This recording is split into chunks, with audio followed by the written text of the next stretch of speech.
Kangean. Kita pada tahun 2018 sudah melakukan survei.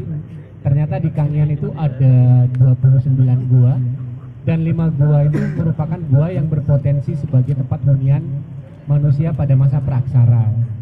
Dan alhamdulillah pada tahun 2019 kami sudah sempat menemukan fragmen atau bagian dari fosil anggota tubuh manusia, tepatnya tulang jari, kemudian gigi.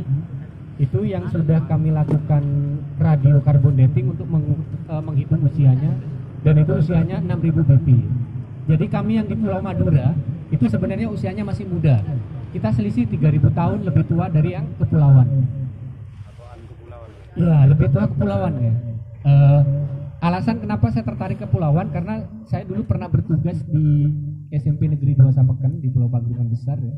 Dan saya melihat ketika saya setiap berangkat ya, ketika transit di Kangean, saya mendengar bahasa yang berbeda. Kemudian di Sapeken pun bahkan setiap pulau itu bahasanya beda-beda. Itu yang memotivasi saya untuk mencoba melaporkan kepada Balai Arkeologi Daerah Istimewa Yogyakarta untuk mencoba mencari.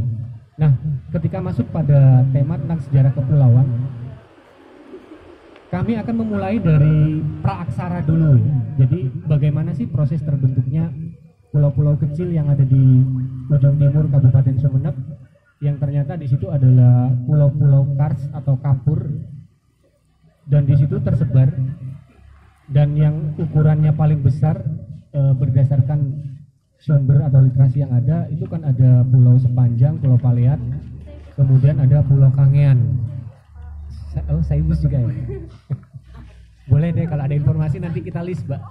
Kita list ya, karena kenapa saya katakan saya tertarik harus memulai dari praaksara, karena ketika berbicara sejarah kita harus kronologi.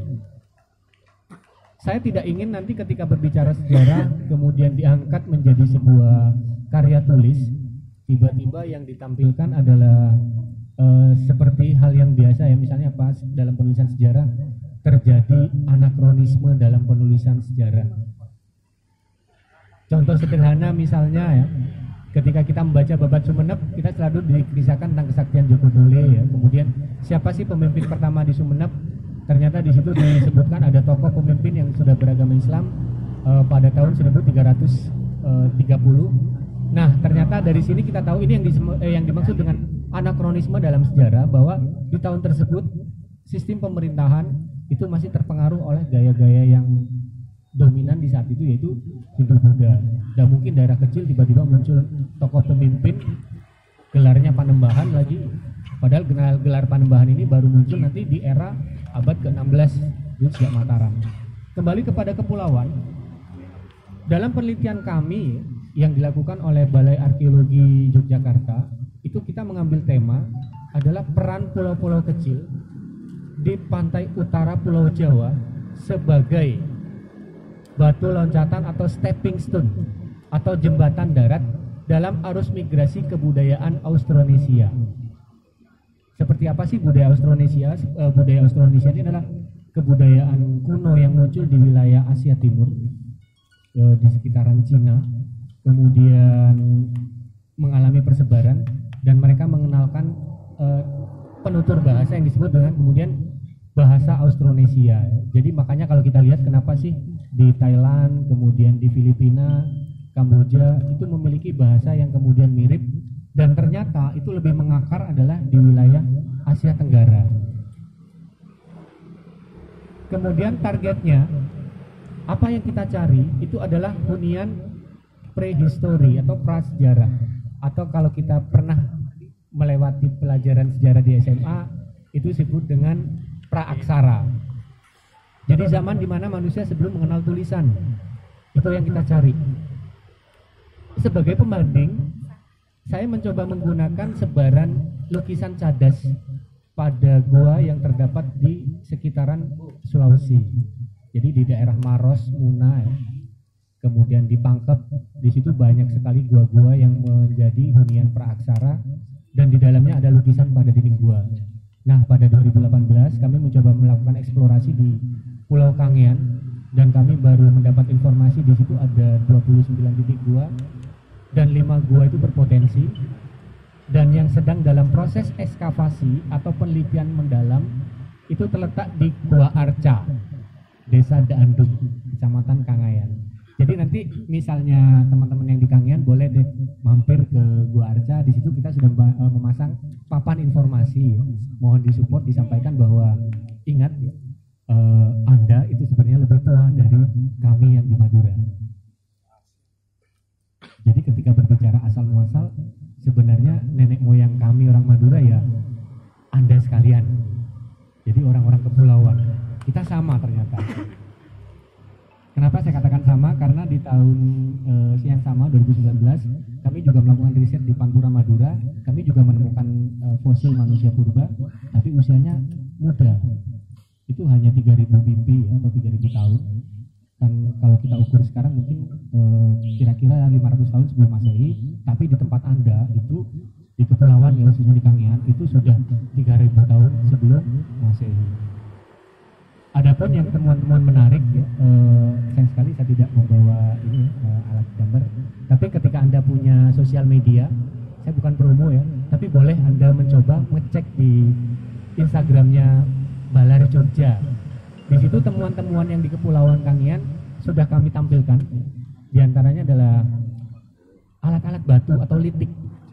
Fungsinya apa sih? Ternyata alat-alat batu ini kan biasa digunakan atau lazim digunakan untuk aktivitas sehari-hari masyarakat. Karena kita tahu sebelum mengenal logam, kita lebih dulu menggunakan peralatan dari batu. Baik itu untuk berburu, kemudian untuk bercocok tanam, ataupun juga digunakan untuk mengolah makanan, menguliti binatang buruan atau apa. Selain dari litik atau alat-alat batu yang ditemukan, kami juga mengidentifikasi bahwa besar kemungkinan kepulauan-kepulauan yang ada di ujung timur Kabupaten Sumeneb ini adalah sebuah bengkel ya.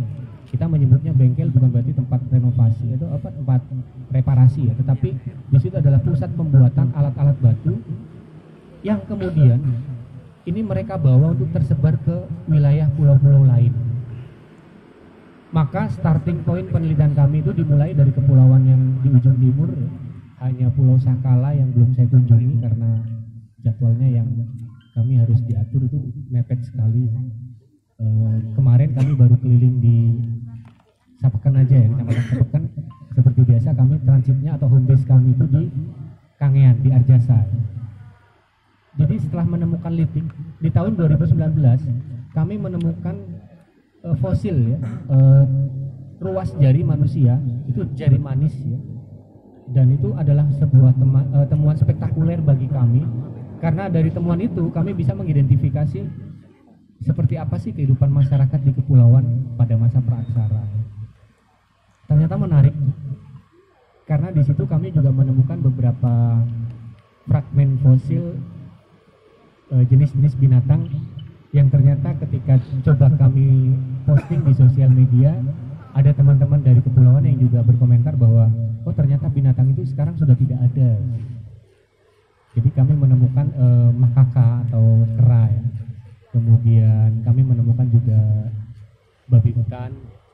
Kemudian ada juga jenis musang dan mungkin sekarang masih banyak ya. Karena kita tahu bahwa sebenarnya kenapa sih konsentrasinya mereka di gua? Karena memang kalau kita lihat pada masa praaksara perkembangan teknologi sangat terbatas. Orang tidak bisa membuat rumah. Maka yang mereka cari itu adalah tempat-tempat yang memang disediakan atau terbentuk oleh alam yang menyebabkan mereka bisa menjadi tempat untuk berteduh atau sebagai tempat untuk beristirahat, dan mereka juga melakukan aktivitas. Disinilah kemudian kami mencoba melakukan eksplor, dan ternyata di gua itu wah lumayan istimewa ya, luar biasa.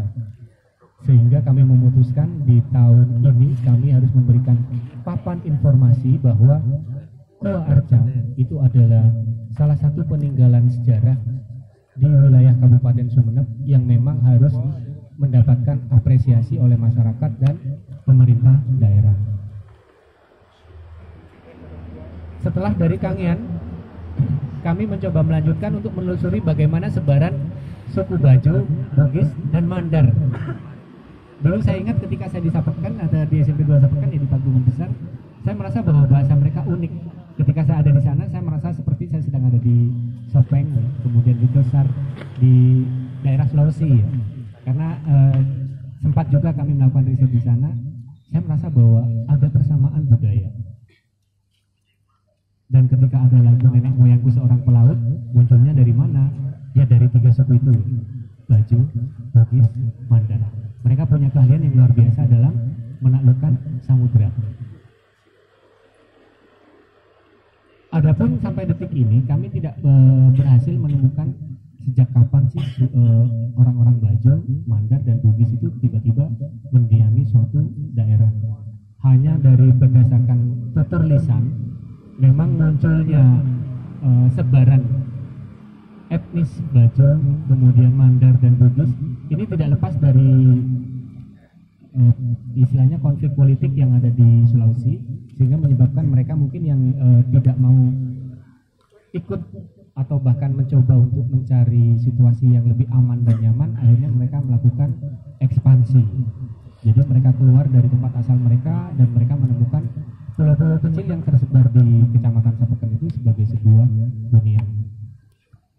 Dan yang menarik, ternyata ketika walaupun mereka menghuni pulau-pulau kecil itu sejak era kolonial, tetapi di sini sudah nampak bahwa mereka itu masih mempertahankan kebiasaan-kebiasaan lokal. Yang ini kemudian kalau kita persempit lagi bisa menjadi sebuah penelitian sejarah tematik, yaitu sejarah kebudayaan, bagaimana suku Bajo, Mandar, dan Bugis ini mempertahankan eksistensi budayanya.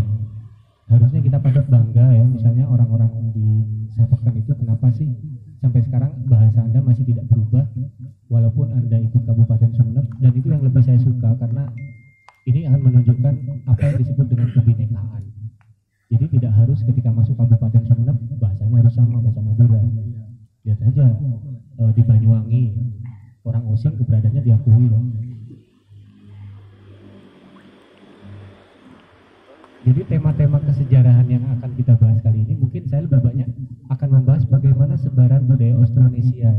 Jadi pulau-pulau kecil ini sebenarnya adalah sebuah stepping stone atau jembatan darat di mana proses persebaran budaya Austronesia yang berasal dari wilayah timur ini pada akhirnya masuk ke pulau-pulau kecil, kemudian untuk tersebar di beberapa pulau lain yang ukurannya pulaunya relatif lebih besar.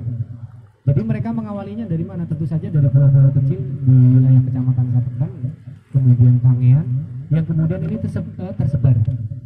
Ini patut kita banggakan.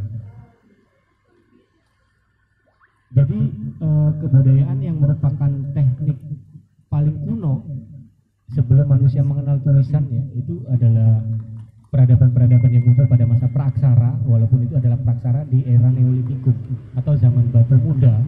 Ini sudah menandakan bahwa di pulau-pulau kecil itu sudah ada tanda-tanda kehidupan, sedangkan di tempat kita di Madura ini masih belum kita temukan sumber yang tertua. Jadi kalau di Madura, kapan sih kehidupan manusia yang paling tua? Itu baru dari manusia purba yang ada kan 3000 BP. Kemudian di kepulauan itu sudah 6000 BP. Ini menjadi pertanda bahwa Andalah yang memulai peradaban kehidupan di Pulau Madura. Jadi jangan pernah merasa terasing ya, misalnya wah saya orang dari kepulauan misalnya. Kalau saya justru bangga ya, buktinya apa? Kenapa kok saya ngotot risetnya di Pulau Kangean dan Sapekan itu menggunakan program multi years atau tidak pernah putus dalam 5 tahun ke depan ya. Jadi sejak 2018 hingga kita tinggal nambah 5 aja ya, mungkin sampai tahun 2023 baru kami akan mencoba untuk mengangkat ini menjadi sebuah buku. Jadi sebenarnya ini sebuah penghormatan bagi saya harus ada di sini, tetapi kami masih belum menyelesaikan riset kami. Jadi saya tidak berani berbicara banyak, misalnya mengeluarkan kesimpulan-kesimpulan, karena kita tahu bahwa sejarah itu kan punya metodologi. Kami harus melakukan heuristik. Apa sih heuristiknya? Ya makanya kami kemarin jalan-jalan ya. Kami di sepanjang mencari gua, karena apa, nanti akan kami juga gunakan sebagai pembanding kira-kira gua yang ada di sepanjang itu berpotensi dijadikan sebagai tempat hunian atau tidak. Karena di Kangean sudah jelas dijadikan sebagai tempat hunian.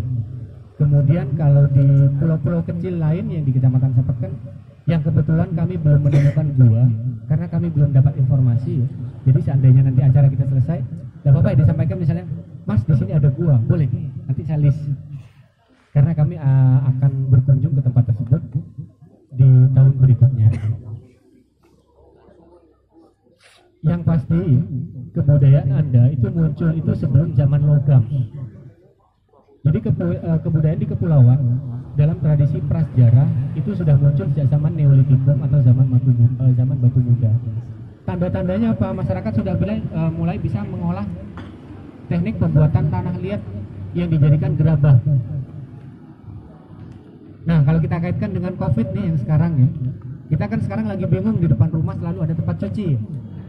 Padahal di Pagerungan sejak tahun 2009 ketika saya ke sana nggak ada COVID, tapi di rumah panggung pasti di bawah ada ini ya, ada periuknya untuk air. Ini menandakan bahwa sebenarnya budaya untuk hidup bersih itu sudah diawali oleh masyarakat yang menganut atau yang mengikuti dan mempertahankan pola kebudayaan Austronesia. Jadi saya nggak kaget.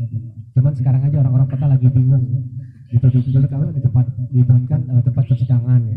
Padahal dulu kalau saya di Pagerungan mau main ke rumah panggung, pemilik rumah itu pasti basuh kaki Pak, basuh tangan. Ini menjadi pertanda bahwa apa? Sebenarnya Anda sudah memulai hidup bersih. Kalau sekarang ya kita sih agak kaget karena kondisinya ini ya, tiba-tiba dihantam oleh pandemi ya, COVID-19, kemudian harus berperilaku hidup bersih, cuci tangan. Nah ternyata orang di wilayah kepulauan sudah punya. Jadi periuk atau tanah liat yang dimiliki itu juga merupakan tradisi-tradisi yang muncul sejak zaman praaksara. Itu adalah teknik pembuatan gerabah kalau kita menyebutnya ya. Jadi tanah liat yang kemudian dibentuk sedemikian rupa dan digunakan untuk aktivitas sehari-hari ya, entah sebagai tempat untuk memasak, kemudian menyimpan makanan atau bahkan tadi digunakan untuk menyimpan air. Nah ini menjadi indikasi bahwa sebenarnya kemampuan untuk beradaptasi dengan alam itu sudah dimiliki oleh masyarakat sejak zaman praaksara. Jadi kehebatan atau kelebihan yang dimiliki oleh masyarakat Indonesia memang punya kearifan lokal yang sudah terjadi secara turun-temurun. Cuman terkadang kita yang generasi modern ini merasa bahwa apa yang ditinggalkan oleh leluhur kita itu sudah ketinggalan zaman, tidak modern atau tidak up to date. Padahal sebenarnya sekarang kita dipaksa kembali lagi ke zaman itu. Jadi aneh aja ya, misalnya kita kaget Pak, merasa keberatan harus menyediakan air bersih. Bahkan mohon maaf ya, ketika saya membangun rumah pun saya terinspirasi dari tradisi di kepulauan. Saya memang menyediakan tempat untuk cuci kaki dan cuci tangan itu langsung di depan pagar. Walaupun konteksnya modern ya, kita menggunakan keran, tapi tradisi itu tetap saya pakai. Karena apa? Saya terinspirasi dari masyarakat kepulauan. Ternyata sebelum masuk rumah saya, kalian harus bersih. Karena saya dulu kan digitukan. Nah, kemudian untuk raas, ya, kita bergeser ya. Sebenarnya kenapa tema kita itu adalah stepping stone ya. Jadi memang awalnya dari timur, ya. Dari Sapeken, Kangean, kemudian menuju ke Pulau Raas dan Pulau Sepudi, barulah masuk ke Madura Besar. Mungkin kalau di sini ada yang dari Raas, silakan ya, kami diberi informasi. Misalnya, Mas di sini ada gua. Tidak apa-apa ya, boleh. Jika diizinkan kami akan berkunjung. Karena kita tahu bahwa Raas itu mulai populer ketika munculnya tokoh yang bernama Adi Rasa. Jadi dalam tradisi lokal, apa yang disebut dengan legenda, kita tahu bahwa di sini ada tokoh yang bernama Joko Tole, ayahnya dari Sepudi, kemudian punya saudara ya Adi Rasa, dan ternyata berdasarkan tutur lisan, jadi tradisi penutur yang ada, makam beliau itu ada di Kepulauan Raas. Saya pun curiga di Raas itu adalah konteks kehidupannya pun lebih awal ya, karena pada akhirnya di Kepulauan Raas kan punya satwa endemik yang sekarang sampai sekarang masih ada. Itu kucing rusa. Nah ini menjadi petanda sebenarnya bagaimana sih pola migrasi masyarakat, dan memang jalurnya harus dari timur karena kebudayaan itu kan munculnya dari timur ya. Jadi dari Sulawesi kemudian masuk ke wilayah Sapeken, Kangean, terus ke Raas, dan mereka pasti ya, kenapa sih harus dilakukan penelitian di kepulauan? Itu karena pada saat mereka melakukan perjalanan, pasti mereka disebut mengalami proses transit atau singgah sementara. Nah, ketika singgah sementara, tentu saja perkembangan teknologi pelayaran yang tidak semodern seperti sekarang, mereka harus menggunakan peralatan yang tradisional. Maka ketika mereka tiba di suatu daerah, mereka pasti akan menetap agak lama.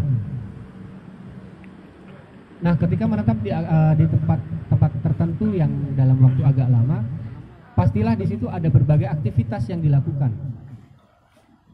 Dan mungkin mereka menetap di situ, kemudian mereka tidak memasak, tidak makan. Ya. Nah, sebenarnya yang kita cari apa? Ya sisa-sisa ini. Ya.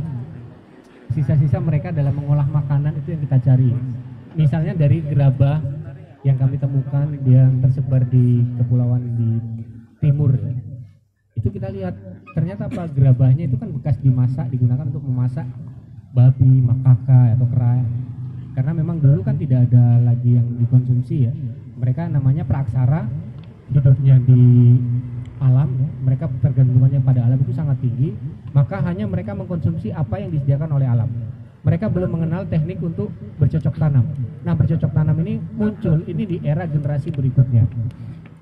Jadi setelah Neolitikum, mereka kemudian mengenal zaman logam. Disinilah mereka mulai menetap dan membentuk perkampungan-perkampungan yang semi permanen. Ini dikenal dengan tradisi semi sedenter atau setengah menetap. Setengah menetap, mereka membuka perkebunan, mencari makanan di situ ya. Kemudian karena mereka tidak bisa merawat ketika makanannya habis, mereka menanam di tempat tersebut. Kemudian mereka pindah mencari tempat baru yang makanannya masih banyak. Nah, nanti ketika tempat baru itu makanannya habis, mereka akan kembali ke tempat yang lama. Itu namanya semi sedenter. Jadi mereka akan kembali ke tempat yang lama karena mereka tidak mengenal bagaimana cara harus merawat tanaman yang mereka tanam. Jadi ubi-ubian mereka tanam, kemudian mereka tinggalkan. Nanti kalau sudah di tempat baru makanannya habis, mereka kembali ke tempat semula.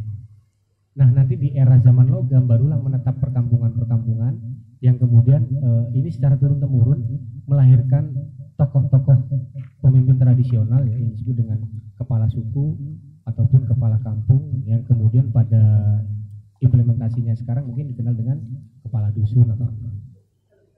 Jadi tradisi-tradisi seperti ini memang muncul secara bertahap ya, berproses.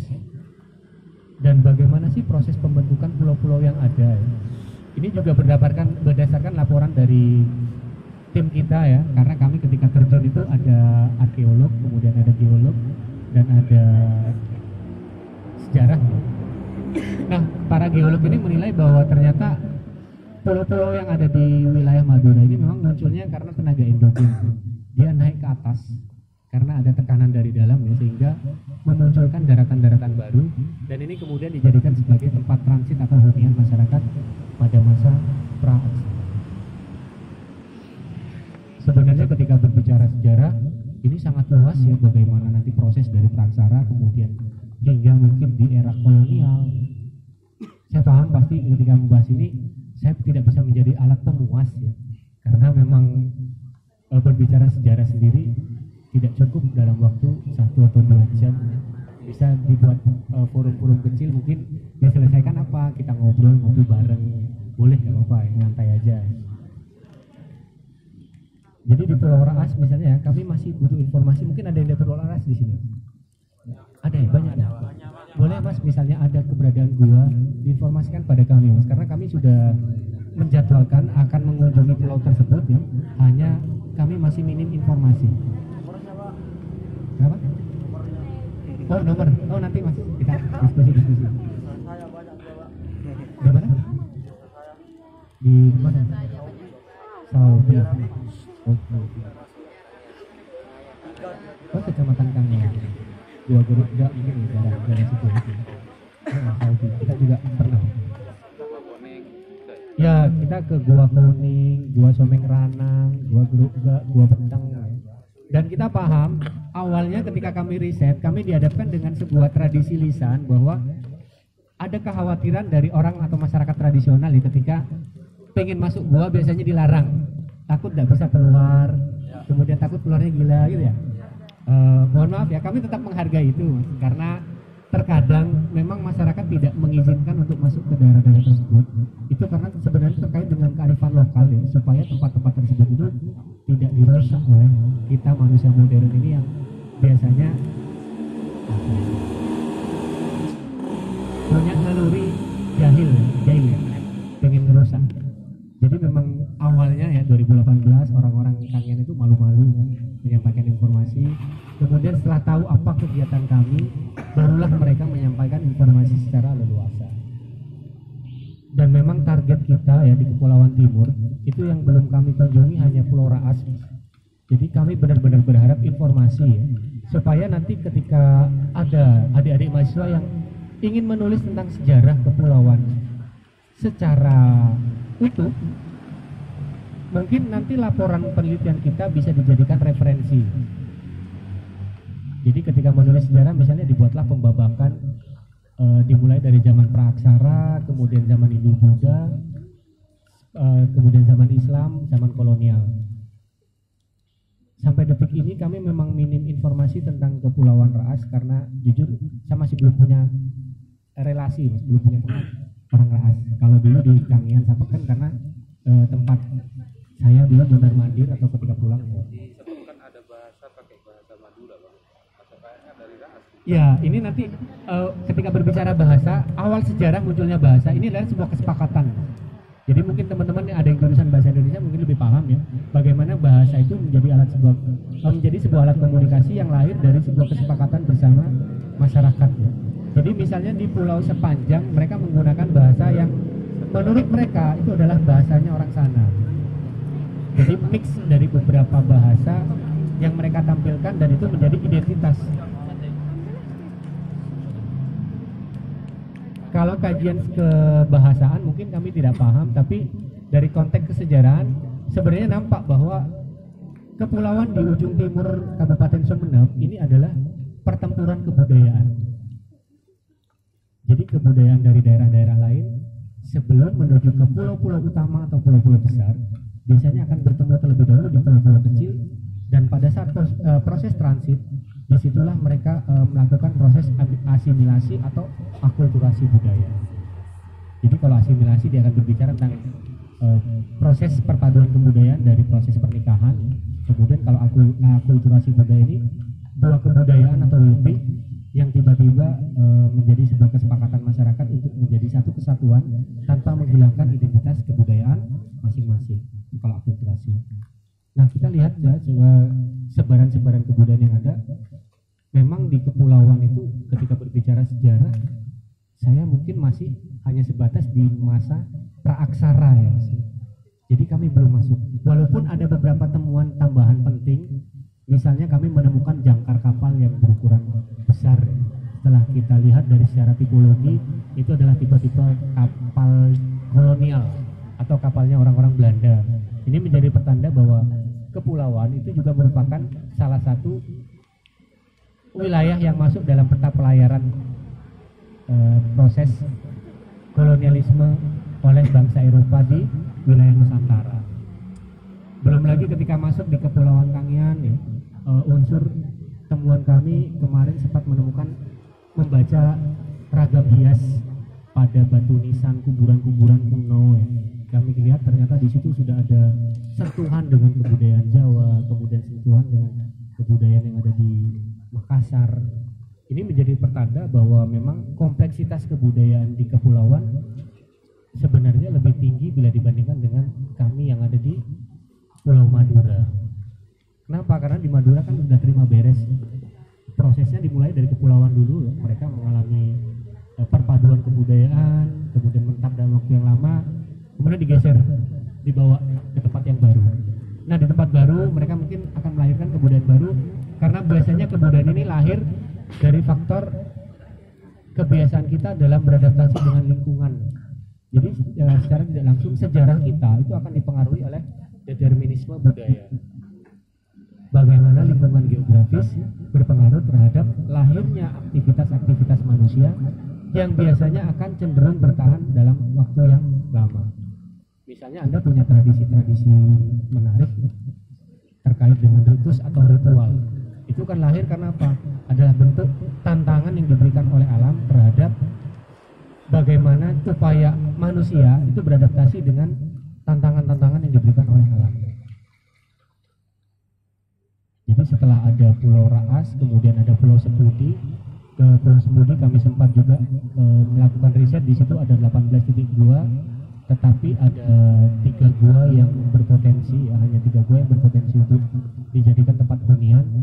Dan kita tidak atau belum melakukan pendalaman riset di sana karena kami masih fokus dulu di timur. Karena setiap tahun kami selalu menemukan informasi-informasi baru di wilayah timur kepulauan Kabupaten Sumeneb ini, dan temuannya menarik. Diawali dari bentuk perahu tradisional, itu kalau kita kenal namanya etnoarkeologi. Jadi perahunya menarik, dan itu perahunya memang sengaja dibuat untuk memecah ombak. Tentu saja nanti perahu Madura jangan sampai, ya, kalau tidak punya kecakapan yang luar biasa, jangan sampai berlayar ke sana, karena kalau tidak paham tekniknya, saya yakin pasti nggak balik. Kalau saya pribadi ya pede aja ya, walaupun istilahnya kemarin ketika berangkat sempat dihantam ombak karena saya lihat wah skipernya atau nakodanya tenang. Saya pede aja karena saya tahu sejak saya bepergian ini orang handal. Jadi ketika bepergian pun akhirnya kita booking, Mas anterin kita kemana-mana. Karena kita melihat memang tradisi melaut itu merupakan tradisi awal ya, tradisi pelayaran. Terus sebelum lahirnya pertanian. Jadi kita sebelum mengenal pertanian, peternakan, yang lebih awal apa? Tradisi melaut. Karena ketika manusia sudah kehabisan bahan makanan di alam atau di darat, yang mereka cari apa? Makanan yang ada di laut. Maka kalau kita lihat dari topografi yang ada, kenapa sih Gua Arca itu di hadapannya langsung laut, kemudian di daerah sekitar dari situ tersedia sumber air tawar. Ya secara sederhana kita dapat menyimpulkan bahwa manusia itu merasa nyaman kalau tinggal di tempat tersebut. Walaupun mereka tidak bisa membuat rumah, tetapi alam sudah membuatkan rumah bagi mereka, yaitu berupa gua. Di dalam gua ya mereka memasak, kemudian ketika meninggal ya dikubur di situ. Sayang sekali kami masih belum menemukan kerangka dalam bentuk yang utuh. Kita hanya menemukan bekal kubur, perhiasan. Misalnya sekarang lagi populer akik nih. Sebenarnya batu-batu temuan kami yang di Gua Arca kalau dijual juga harganya pasti sama ya dengan akik-akik yang mahal. Karena kita menemukan jenis-jenis batuan itu yang berupa batuan obsidian. Jadi batuan obsidian ini memang batuan yang agak berkilau karena dia memiliki serbuk kaca dan dia berasal dari proses pemanasan magma bumi yang sangat sempurna. Kemudian ketika terdorong ke atas dia mengalami apa istilahnya radio oksidasi dengan udara yang di luar, akhirnya mengalami pengerasan, dan ketika tertimbun batunya menjadi semakin keras, menjadi semakin tua dan berkilau. Tetapi menariknya batu-batu ini oleh orang-orang purba itu digunakan untuk menyayat, digunakan sebagai mata panah, dan digunakan sebagai lancipan-lancipan. Jadi digunakan untuk menusuk atau membunuh binatang buruan dan kemudian untuk dikonsumsi. Mungkin kita lebih ke arah sharing aja, diskusi tanya jawab. Karena sebenarnya mohon maaf ya, saya juga tidak mahir tentang sejarah, bukan ahli. Saya masih baru proses belajar dan saya berharap semoga apa yang kami lakukan itu bisa tuntas mengeksplor kepulauan. Bagaimana nanti ketika berbicara tentang ketika kami istilahnya ya melihat bahwa orang-orang pulau misalnya terlalu dimarginalkan, kamu punya alasan orang kota itu sebenarnya muda loh, yang lebih tua mana orang kepulauan. Karena apa? Saya sudah pernah riset, saya sudah pernah membuat laporannya. Mungkin itu saja, kita diskusi ringan aja. Terima kasih ya. Saya akhiri waktunya. Assalamualaikum warahmatullahi wabarakatuh. Baik, saya sampaikan terima kasih buat materi karena udah menjelaskan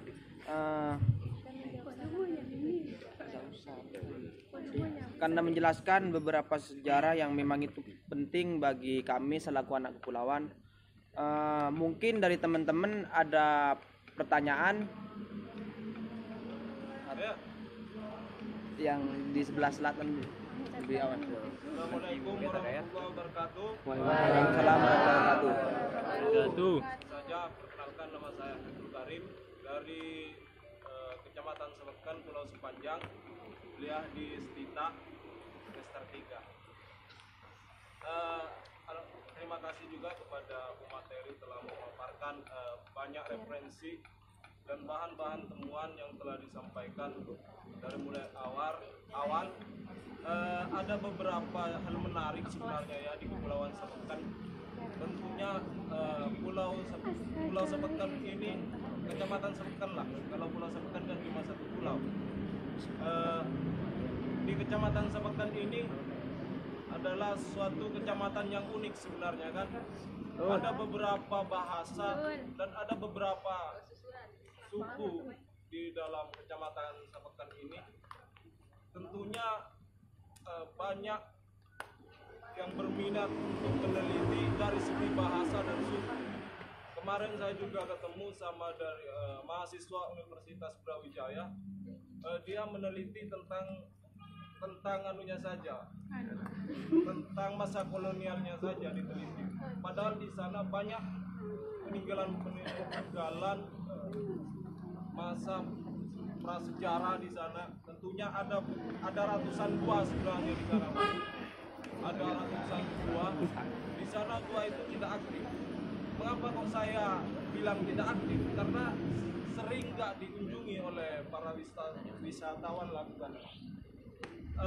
Di sana juga kami menemukan kemarin juga waktu saya pulang itu habis Lebaran, saya menemukan sorotan warga di sana mengenai tentang Paregi, perbatasan antara desa Tanjung Kiau sama desa Sepanjang. Paregi ini kalau diteliti sebenarnya kekurangan dari arkeolog di sana untuk meneliti bangunan-bangunan. Di sana ada sebuah bangunan yang bangunannya itu sudah lama. Ini sudah tertimbun tanah sebenarnya Pak, menjadi gumuk seperti itu. Tapi di dalam sana diyakini bahwa perunggu-perunggu dan emas-emas itu ada di dalamnya semua. Mengapa kok demikian? Karena di sana kan agak mistis lah namanya. Jalannya itu bercabang sebenarnya. Kalau kayak saya sendirian di sana yang nggak mungkin ketemu, harus mendatangi kepala suku di sana lah, seperti itu. Itu penemuan saya yang pertama. Yang kedua, ada gua yang hal menarik. Gua itu lubangnya cuma satu orang masuk, tapi di dalamnya mungkin 10 rumah bisa masuk ke dalam. Ini diyakini orang sana bahwasanya di situ adalah banyak penemuan sebenarnya. Di sana sudah berbau mistis sekarang. Kadang hilang, meskipun ditemu keris pusaka itu 1 minggu sudah hilang Pak. Saya kemarin mendatangi tokoh masyarakat di sana kok seperti itu. Ya dia juga kebingungan. Ini masalah mistis katanya. Nah, yang saya tanyakan dan saya juga sedikit memberikan data untuk meneliti di Pulau Sepanjang. Tentunya dari segi bahasa juga kami mengklaim bahwa itu adalah campuran bahasa sebenarnya dari suku Bugis, Bajo, dan saya menganggapnya bahasa Kangean dan dari Lombok. Mengapa kok demikian? Ada beberapa bahasa Lombok di sana dengan peninggalan dari bau dari Bali lah seperti itu. Masih sekarang itu kita dapati ritual-ritual kayak yang di Bali itu, tapi diubah sebagai nafas Islami lah seperti itu sekarang. Pertanyaan saya, apakah mencintai budaya seperti itu, mencintai budaya kita, dengan cara apa saya sebagai mahasiswa untuk meneliti sementara saya kekurangan pakar arkeolog seperti itu Pak, atau sampai mempunyai jaringan untuk meneliti tersebut. Sekian, terima kasih. Assalamualaikum warahmatullahi wabarakatuh. Baik, terima kasih kepada penanya. Untuk selanjutnya penanya kedua dipersilakan. Assalamualaikum warahmatullahi wabarakatuh. Nanti selesai. Perkenalkan, nama saya Andianto. Saya dari Kangian.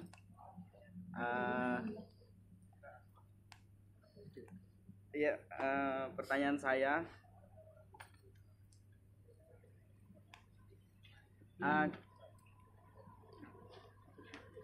kenapa Kangen itu namanya Kangen?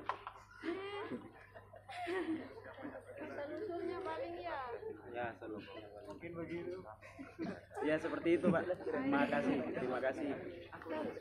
Assalamualaikum warahmatullahi wabarakatuh. Waalaikumsalam. Untuk selanjutnya dari perempuan, dua pertanyaan. Perempuan. Cuman sisi kedua. Enggak apa-apa, dah ini aja. Iya dah. Orang waras. Enggak. Dari Raas. Oh. Nanti ada sesi kedua. Sisi kedua nanti. Tenang, bareng. Nyantai Mas, malam. Lanjut Mbak Nurul. Langsung saja. Perkenalkan, nama saya Nurul Bayina. Pertanyaan saya cukup simpel. Apa yang membuat Bapak tertarik untuk meneliti sejarah dari kepulauan? Terima kasih buat nanya. Untuk selanjutnya ayo Mbak yang di sebelahnya ya. Dua penanya lagi kan. Baik, terima kasih. Sebelumnya Assalamualaikum warahmatullahi wabarakatuh. Waalaikumsalam warahmatullahi wabarakatuh. Nama saya MR Firdandria Fitri, bisa dipanggil Firda, kuliah di STK PGRI Sumeneb semester 3. 5, Deng.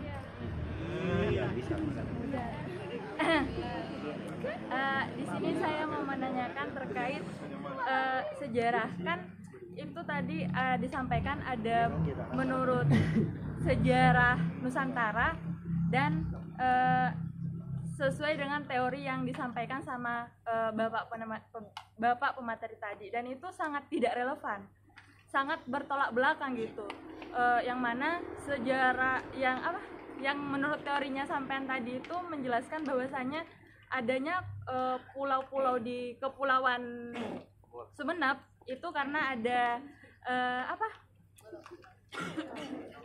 karena ada lempeng-lempeng bumi ya. Iya, itu ada ya, itu dah. Sedangkan di sejarah Nusantara itu kalau nggak salah yang pertama kali yang itu dari Arya Wiraraja kalau nggak salah. Mungkin hanya itu, Pak. Maaf ya Apa? Baik, terima kasih. Lanjut Bele. Apa maksudnya kan ini nggak relevan ya, sehingga kita itu menjadi masyarakat juga ikut simpang siur. Yang sejarah yang harus kita pelajari itu yang mana gitu, karena ada dua pemikiran lah seperti itu. Mungkin Baik. hanya itu, Pak. Terima kasih. Pertanyaannya buat semuanya. Mungkin langsung dijawab oleh materi mulai dari pertanyaan yang pertama, yaitu pertanyaannya, apakah mencintai budaya kita dengan cara apa? Dengan cara apa untuk meneliti? Sedangkan dari penanya katanya kekurangan yang namanya teori arkeolog gitu. Mungkin langsung dijawab. Terima kasih Mas ya. Pertanyaan pertama dari sepanjang tadi Mas ya. Lalu ada pertanyaan, bagaimana cara kita mencintai budaya kita? Saya akan menjawab dulu yang pertama ya, secara normatif saja ya. Yang pertama, strateginya adalah dengan cara mendukung pelaksanaan Undang-Undang Pemajuan Kebudayaan, di mana di situ ada 10 target pemajuan kebudayaan yang memang harus dipertahankan dan dilestarikan oleh masyarakat. Di antaranya di situ ada tradisi lisan, permainan tradisional, teknologi pertanian, teknologi pelayaran, kemudian juga pengobatan tradisional. Ya, caranya yang paling sederhana tentu saja memang secara normatif seperti yang tadi saya sampaikan, ikuti aja ya arahan dari Undang-Undang Pemajuan Kebudayaan, bagaimana nanti masyarakat itu bisa mengimplementasikannya dalam kehidupan sehari-hari. Namun saya juga ingin melihat dari perspektif kekinian, Mas, karena kalau orang berbicara sejarah, bayangan kita selalu menampilkan sesuatu yang kuno. Padahal sebenarnya sejarah itu adalah menampilkan sesuatu yang kuno dalam konteks kekinian. Harusnya sejarah seperti itu, biar generasi muda itu tertarik untuk belajar sejarah. Ada pertanyaan istilahnya pertanyaan ini juga ada berkaitan dengan pertanyaan keempat, yaitu tentang nanti mana sih teori yang harus kita ikuti. Secara awal ya saya ingin menggambarkan bahwa sejarah, kita mungkin ingat pelajaran di SMA, pengertian sejarah itu kan banyak. Kita diawali dari bahasa Arab lah, mungkin bahasa serapan dari bahasa Arab, bahwa dia akan berbicara tentang silsilah, pohon silsilah, syajaratun. Kemudian kalau kita berbicara dalam konteks bahasa Belanda, bahwa yang disebut dengan sejarah ialah sesuatu yang telah terjadi. Jadi apapun itu yang telah terjadi disebut dengan sejarah. Kemudian kalau kita mengutip dari para filosof muslim, dia melihat bahwa apa sih yang disebut dengan sejarah? Sejarah itu sebenarnya adalah perkembangan manusia yang disebabkan oleh watak dari manusia itu sendiri. Kita tahu bahwa sifat dasar kita manusia itu kan tidak pernah merasa puas. Maka ketika kita tidak puas, kita akan melakukan aktivitas-aktivitas tertentu yang pada akhirnya ini akan disebut dengan sejarah. Dia akan berbicara tentang perkembangan masyarakat. Kedudukan sejarah itu ada 4. Kita akan melihat sejarah dari sisi yang mana. Yang pertama, sejarah sebagai peristiwa. Apa sih sejarah sebagai peristiwa? Sejarah sebagai peristiwa artinya apa? Sesuatu yang memang telah terjadi. Udah cukup itu aja ya. Itu disebut peristiwa. Contohnya apa? Kita sekarang lagi bahas nih, lagi ngetren misalnya peristiwa G30S. Apa sih yang terjadi? Yaitu penculikan Dewan Jenderal, kemudian pembunuhan Dewan Jenderal, sehingga muncullah insiden revolusi berdarah. Itu namanya peristiwa. Kemudian ada pula sejarah sebagai kisah. Ini yang sering sih kita tinggalkan, sejarah sebagai kisah. Pernahkah kita ketika di rumah bertanya kepada orang tua kita tentang sesuatu yang terjadi di masa lampau? Mungkin ini sudah jarang. Apalagi kita hidup di zaman modern, gempuran teknologi begitu pesat, ngobrol dengan orang tua tentang kisah itu mungkin sudah kita abaikan. Saya ambil contoh misalnya ya, kita ya, sering mendengar cerita dari orang tua misalnya, nah dulu ketika saya sekolah, saya jalan kaki, jaraknya jauh. Nah biasanya kita yang generasi modern ini seringkali nyeletuk dengan membantah, iya zaman dulu, zaman bapak kan jalan Honda sedikit, jalan Yamaha sedikit, sekarang nggak punya motor aja mudah, ngapain kami harus jalan kaki? Sebenarnya esensi dari sejarah itu bukan masalah apa yang dialami oleh orang tua, tapi berbagi pengalaman dari orang tua itu yang harus kita petik hikmahnya. Jadi kalau orang tua kita sukses, ya karena ada proses. Itu yang terpenting. Jadi proses untuk menuju kesuksesan itu yang ingin disampaikan oleh orang tua kita kepada kita. Cuman kita tidak pernah menangkap itu. Itu namanya sejarah sebagai kisah. Kebiasaan bercerita dengan orang tua. Jujur ya, kami ketika kemarin pun melakukan riset, kita juga melakukan metode penelitian sebagai kisah. Kami pancing para bini sepuh atau tokoh adat untuk bercerita. Apakah kita sangkal? Tidak boleh. Karena esensinya yang kami kejar itu bukan bagaimana menderitanya mereka untuk menjadi sukses, bagaimana proses yang terjadi di zaman dahulu. Yang kita kejar adalah implementasinya nanti kalau kita terapkan zaman sekarang ini seperti apa. Itu sejarah sebagai kisah. Kemudian yang ketiga, itu sejarah sebagai seni. Seni bertutur atau seni bercerita. Biasanya ketika sudah bercerita, yang selalu ditampilkan yaitu tadi ya, misalnya ya, folklore tentang kesaktian tokoh. Saya bukan berarti tidak percaya orang sakti, Mas. Saya percaya. Cuman itu bukan ranah kajian kami. Jadi kalau di sejarah misalnya ada tentang kesaktian tokoh, ya kita ambil sebagai sebuah informasi. Itu namanya sejarah sebagai seni. Kalau kita pernah membaca buku sejarah Sumenep nih misalnya, atau Babat Sumenep, wah Joko Tole bapak ibunya nggak pernah ketemu, tiba-tiba mohon maaf ya, misalnya lahirlah Joko Tole. Kalau saya yang gaya berpikir sejarah, pasti akan berpikir jangan-jangan Joko Tole meniru tradisi-tradisi Jawa yang mulai muncul sejak era Ken Arok. Jadi digambarkan di mana Ken Arok itu adalah titisan dari dewa yang tiba-tiba dia bisa menjadi raja. Kalau kita pikir kan nggak mungkin dewa itu bisa ngawinin manusia kemudian lahirlah manusia. Tapi ini adalah bentuk legitimasi dan itu biasa terjadi. Kesaktian atau apa itu adalah aspek lain, tetapi apa yang terjadi di dalamnya itu disebut dengan sejarah. Sejarah sebagai kisah. Kemudian yang terakhir sejarah sebagai ilmu. Nah ini yang ditanyakan tadi, bagaimana kalau kita tidak punya relasi Sederhana saja ya, sekarang sudah ada sosial media ya. Kan tidak mungkin saya istilahnya harus selalu bergerak hanya untuk fokus pada sejarah. Padahal kita tahu bahwa kita pasti punya kesibukan masing-masing ya. Dan belajar sejarah terkadang menjadi sebuah passion aja, senang atau enggak. Itu sama pertanyaan tadi, kenapa kok saya tertarik? Ya karena saya berpikir bahwa dengan mengetahui sejarah ada nilai-nilai penting nih yang saya dapat. Tujuannya apa? Supaya kita terhindar dari kebiasaan-kebiasaan doktrin-doktrin pemikiran bahwa selalu yang berasal dari Eropa, selalu yang berasal dari Amerika itu lebih modern daripada kita yang berpikir tradisional. Pernahkah kita berpikir bahwa nelayan tradisional kita itu lebih jago dari nelayan yang ada di Eropa? Buktinya apa? Coba lihat, misalnya nih, tadi saya lihat misalnya ada teman, ada siswa dari Pagerungan. Coba tanya, nelayan Pagerungan ketika melaut pakai GPS nggak? Bawa peta nggak? Bawa peta? Bawa fish finder nggak? Ada yang bawa, ada yang enggak. Ada yang bawa, ada yang enggak ya.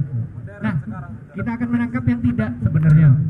Kita akan menangkap yang tidak bahwa sebenarnya mereka jauh lebih modern.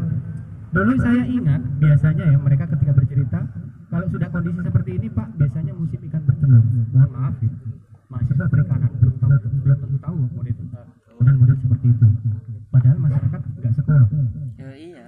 Coba tanya, apakah orang tua kita yang di kepulauan itu yang di nelayan, apakah dia sarjana perikanan? Tapi lebih pintar di mana? Sarjana perikanan sama nelayan. Saya sih lebih jago nelayan.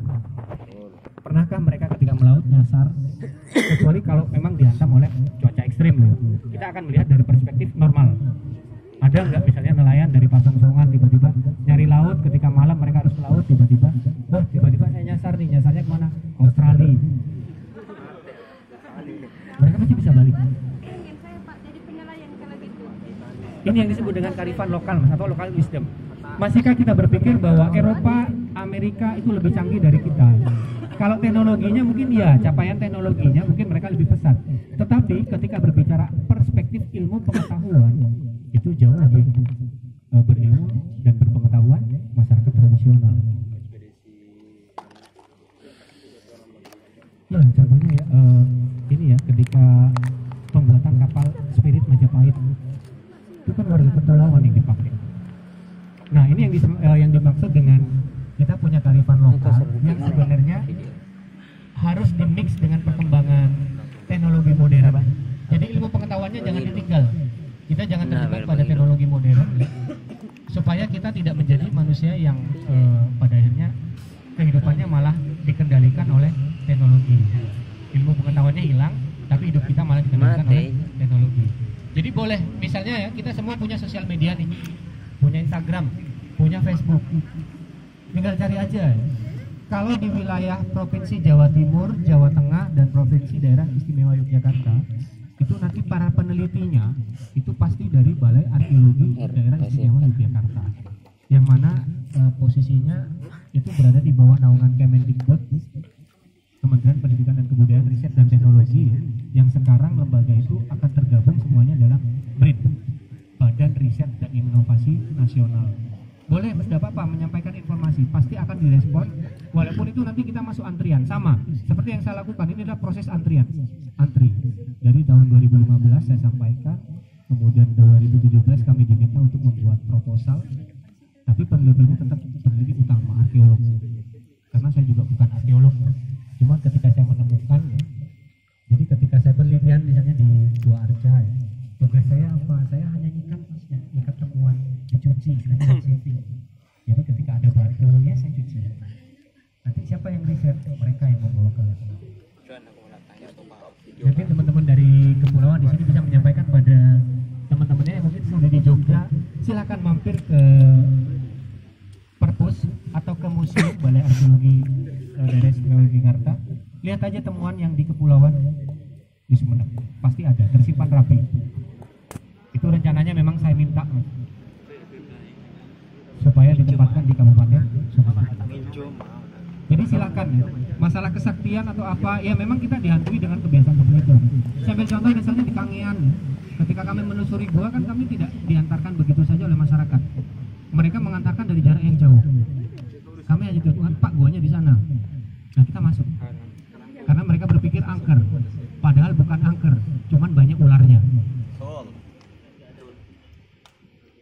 ya kita masuk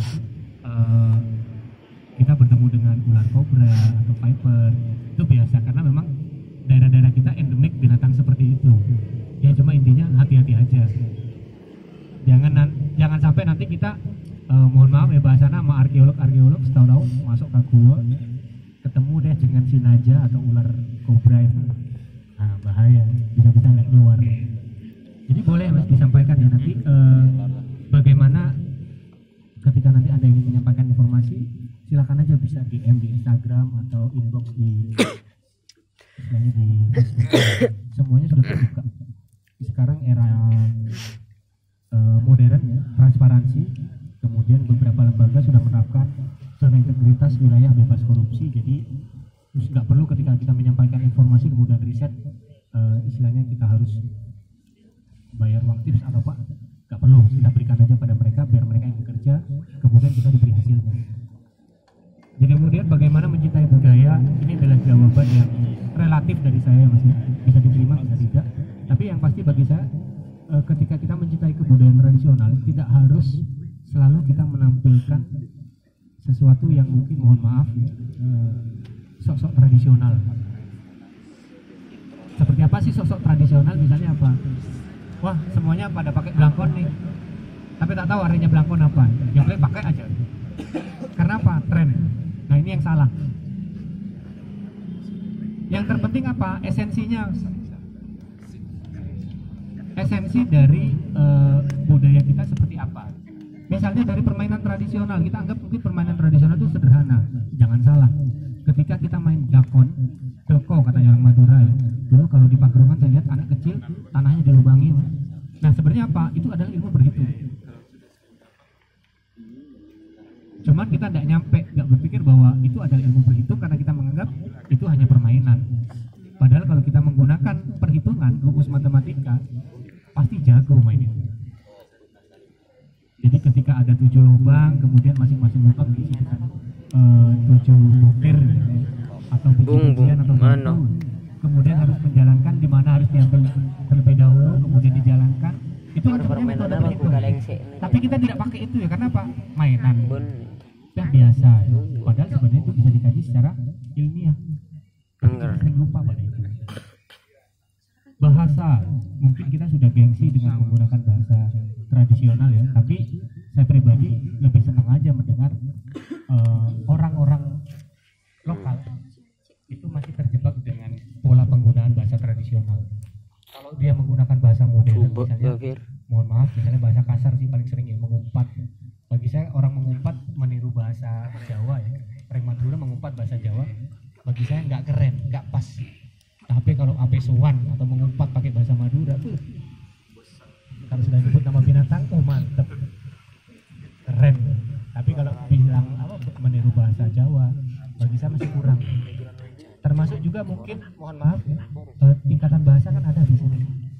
Nah ini yang jarang dipakai. Terkadang saya sendiri pun juga lupa ya bagaimana. Karena apa? Ya kita merasa bahwa itu sudah kekunoan.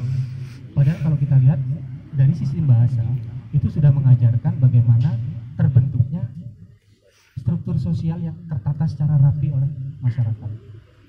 Itu yang sering kita buang. Akhirnya apa? Kita tidak punya unda-undi kalau katanya orang Jawa, kalau katanya orang Madura, ondeke.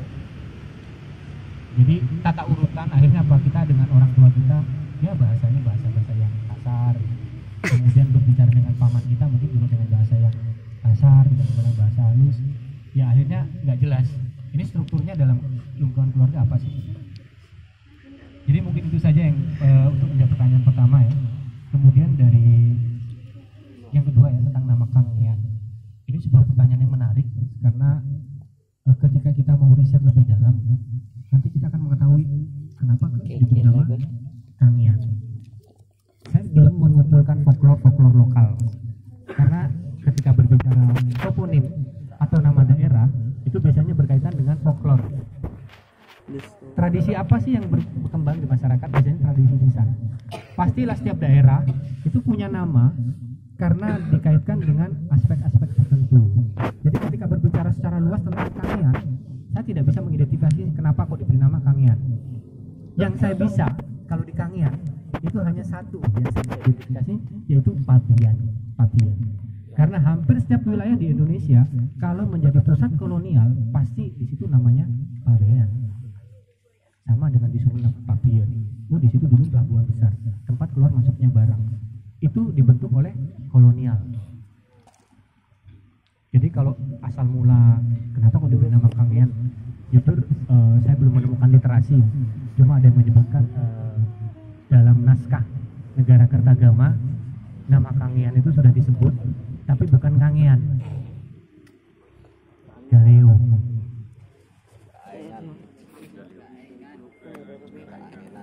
Bisa jadi ya, karena itu adalah tradisi lokal dan itu harus dihimpun, Mas. Mohon maaf ya, itu harus dihimpun ya. Jangan sampai kita yang muda-muda ini merasa gengsi atau merasa bahwa itu tidak ilmiah. Itu adalah pandangan yang salah besar. Jujur Mas, kami baru menulis buku ya, tim Balai Arkeologi tentang asal-usul Madura.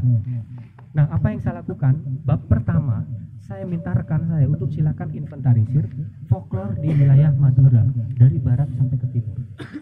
Karena kebetulan penulisnya itu adalah seorang sarjana bidang sosiologi. Saya minta silakan Anda cari. Saya tidak mau masuk ke sana folklore. Karena apa? Biasanya butuh pendekatan khusus. Orang ketika mau dipancing untuk bercerita susah. Karena terkadang ada satu hal yang tabu atau tidak boleh diungkapkan. Maka yang bisa biasanya orang yang belajar penelitian antropologi atau sosiologi. Jadi kami baru menerbitkan buku judulnya Asal-usul Madura. Memang saya masuk ya, spesialisasi saya memang saya masuk di ranah prasejarah dan protosejarah. Jadi silakan ya, mungkin ini juga PR ya ketika ditanya kenapa harus namanya Kangean. Jujur saya tidak tahu ya, karena itu kalau Pabean sudah jelas. Ini pasti dulu kota pelabuhan, dan dulu pusatnya yang ramai di mana? Pasti di situ. Hampir di setiap kota-kota besar di Indonesia yang dibentuk di era kolonial pasti punya nama desa Pabean soalnya. Ketika nama Pabean pasti di situ adalah arus keluar masuknya barang perdagangan. Nah, ketika berbicara arus perdagangan, ini menjadi kunci bahwa sebenarnya pulau tersebut itu sejak dulu sudah dibidik oleh pemerintah kolonial. Pasti karena apa? Sumber daya alamnya luar biasa. Entah itu dari kayu, hasil pertanian, atau mungkin juga hasil peternakan. Ini butuh riset yang mendalam. Jadi begitu ya Mas Andi ya, saya jujur nggak paham ya. Kalau Pabean, saya penasaran karena apa? Saya selalu membandingkan kota-kota di Indonesia yang punya nama Pabean. Saya lihat topologinya seperti apa, masyarakatnya seperti apa. Ternyata kalau yang di Kangean, di Pabean yang di Kangean mungkin sudah bergeser karena kotanya sudah ke arah modern ya, di dekat-dekat pelabuhan Batu Buluk itu baru ini ya muncul kota ya. Tapi dulu saya yakin pusat kotanya justru di daerah Pabean. Sama dengan di Sumeneb, tempat kita yang sekarang ini dulu bukan kota, gelap. Yang ramai di mana? Kalianget, Pabean, Kademor. Kenapa? Di situ kan arus keluar masuknya barang. Dalam perekonomian yang paling kuno atau tradisional, merkantilisme, itu yang ramai pasti pelabuhan. Nah, kemudian yang berikutnya ya, apa yang membuat saya tertarik? Alasannya sederhana ya. Apa yang membuat saya tertarik? Banyak orang menulis sejarah, tetapi lupa tentang pembahasan dalam penulisannya apa kegunaan sejarah. Setidaknya ada 4 ya kegunaan sejarah. Yang pertama ya, orang belajar sejarah itu pasti guna rekreatif. Nah, saya senang jalan-jalan tuh, Pak. Gimana caranya jalan-jalan? Kita harus belajar sejarah. Jadi peninggalan-peninggalan sejarah mungkin tidak menarik bagi kita, tetapi itu membuat menarik bagi saya. Karena apa? Karena saya bisa mengetahui perkembangan masyarakat ya, dari masa ke masa. Jadi misalnya kenapa sih saya, mohon maaf, misalnya ketika pergi ke Bali, saya tahu kalau di Pasar Sukowati pasti berangkatnya harus pagi. Lihat aja orang yang baru mau buka toko dan mereka baru beribadah. Kenapa? Karena ketika mereka baru buka toko, mereka punya sistem keyakinan, mereka harus membantu orang lain. Nah, kita datang sebagai orang miskin, saya dianggap miskin nggak masalah, yang penting bisa beli daster dengan harga murah, bisa beli bed cover dengan harga murah. Karena apa? Saya adalah orang yang layak mereka bantu. Karena mereka kalau tidak membantu saya, mereka akan mendapati kerugian selama seharian. Itu tradisi mereka.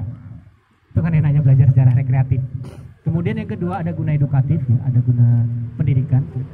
Bahwa memang dalam pembelajaran sejarah memang perlu disampaikan kepada generasi muda supaya tidak terjadi pengulangan sejarah pada intinya. Jadi ketika orang dahulu berbuat sesuatu ya kemudian mendapati sesuatu, maka itu yang kita jadikan sebuah pembelajaran. Sederhananya begini ya, mungkin di kalangan remaja ya, kalau kita memilih pasangan misalnya mencari, itu ada proses pacaran lah, tiba-tiba putus. Biasanya nih cewek langsung bikin story, dia menghujat semua laki-laki sama. Contoh kalau bahwa perempuan tidak belajar dari sejarah dan perempuan itu tidak konsisten. Betul. Nggak sama perempuan. Relaksasi dulu. Saya punya alasan kenapa demikian. Coba lihat ya. Ketika Anda baru punya masalah dengan cowoknya, pasti bikin story menganggap semua cowok di dunia sama. Bapak saya enggak. Pacaran lagi. Ya, tapi herannya besok pacaran lagi dengan laki-laki. Kita relaksasi, itu namanya apa? Kita tidak belajar dari sejarah. Ya intinya apa? Kalau pacaran boleh, tapi kalau sudah mungkin ada masalah, jangan bikin story yang aneh-aneh. Jangan menghina laki-laki. Laki-laki selalu benar. Pasal 1 Pak, perempuan selalu benar. Ini contoh ya, itu namanya guna edukatif ya. Kemudian ada guna inspiratif. Pernah kan kita nonton film ini ya, Habibie Ainun? Ini yang menjadi contoh guna inspiratif. Kita pasti terjebak pada urusan cintanya Pak Habibie dan Ibu Ainun. Kita lupa bagaimana ketika Habibie itu ketika sekolah, mohon maaf ya, sering saya sampaikan pada siswa di sekolah, kita sudah punya gadget ya, teknologinya modern. Habibie dulu ketika sekolah dia menggunakan lei. Jadi setiap mata pelajaran berganti, pelajaran yang pertama itu catatannya dihapus. Yang menjadi pertanyaan penting, Habibie pelajaran jam pertama matematika, kemudian misalnya jam ketiga IPA. Nah yang matematika ini kemudian dihapus, diganti IPA.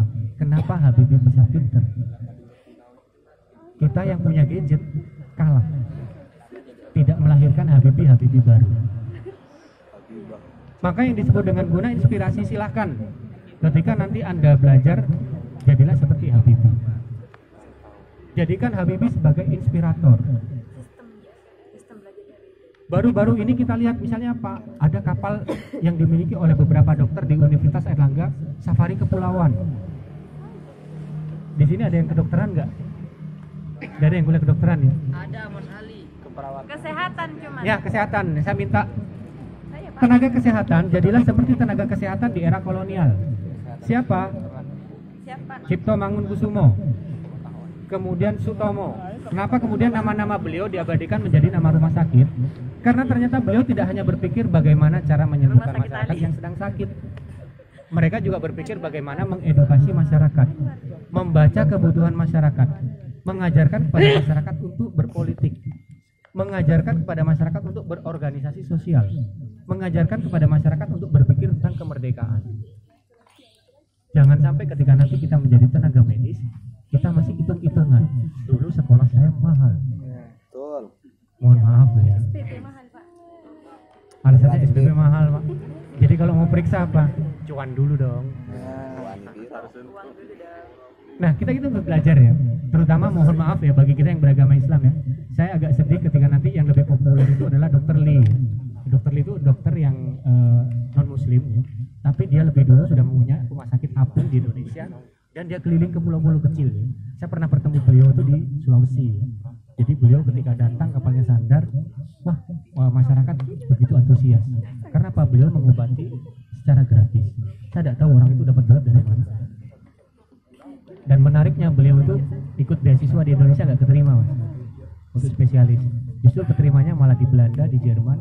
Hingga saya pikir ternyata Indonesia lebih hebat dari Belanda dan Jerman. Nggak keterima loh. Di perguruan tinggi di Indonesia tidak diterima. Justru diterimanya di mana? Di luar negeri. Makanya saya pikir berarti orang Indonesia lebih Pintar. Gila. Kayak Alim nih. Nah ini gambarannya. Ini yang disebut dengan inspirasi. Mampukah ini kemudian menginspirasi kita? Misalnya saya sebagai pendidik, ya tolonglah tiru seperti misalnya Ki Hajar Dewantara. Atau mungkin bagi kita yang anak suka organisasi atau pergerakan ya.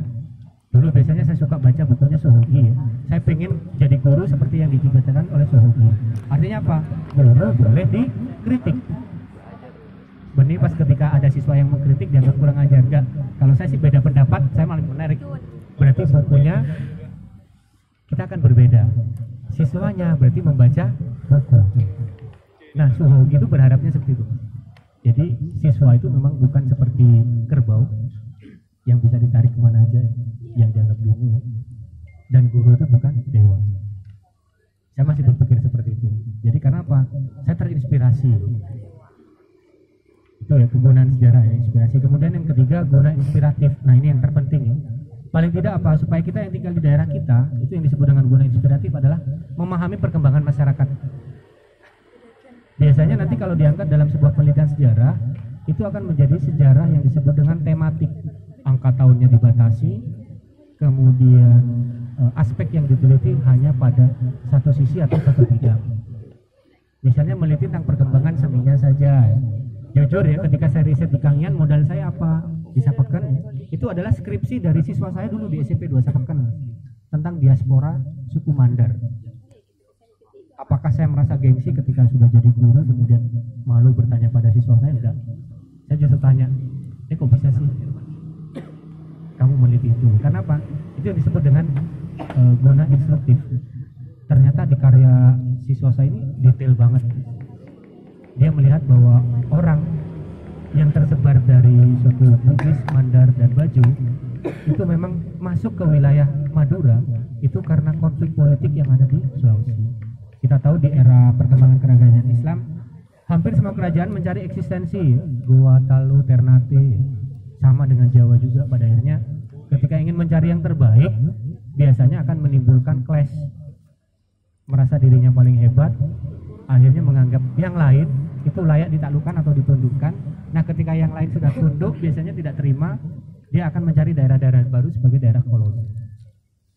Jadi itu ya, kenapa kok saya tertarik, karena memang ada 4 kegunaan sejarah paling utama ya, yang sampai sekarang saya sukai itu adalah karena jalan-jalannya, guna rekreatif. Sama misalnya Anda ingin belajar sejarah masa kolonial, Anda tidak perlu pergi ke Belanda, datang aja ke Kalianget. Kenapa? Karena Kalianget adalah sebuah kota yang dibangun oleh pemerintah kolonial Belanda, seperti kota ini, Utrecht yang ada di Belanda. Kalau ingin melihat, datang ke Semarang, sama seperti kota Amsterdam yang ada di Belanda. Kenapa? Karena mereka hadir ke sini dengan kebudayaan mereka. Kemudian mereka berusaha mempengaruhi kebudayaan kita, walaupun mereka tidak berhasil sepenuhnya mempengaruhi kebudayaan kita. Yang terakhir ya dari Hidayat, kemudian kenapa sih harus ada kontroversi dari sejarah? Nah ini ya, ketika kita lupa dari belajar sejarah, kegunaannya apa? Sehingga kita sering terjebak kepada interpretasi atau penafsiran tentang sebuah peristiwa. Dan ketika berbicara interpretasi pasti beda-beda. Saya ambil contoh ya, ketika saya tanyakan ini apa? Bolpen. Bolpennya seperti apa? Ketika menggambarkan pasti sudut pandangnya beda-beda. Ada yang melihat dari fungsi, ada yang melihat dari bentuk. Apakah itu salah? Enggak, semuanya benar. Berdasarkan perspektif yang digunakan. Jadi ketika kita berdiskusi, satu membahas misalnya tentang asal mula bumi ya, ini terkait dengan geologi. Ketika dipertemukan dengan bagaimana ketika Arya Wiraraja, itu jelas kita tidak akan pernah menemukan titik temu. Karena ketika berbicara geologi, dia akan berbicara tentang aspek kebumian.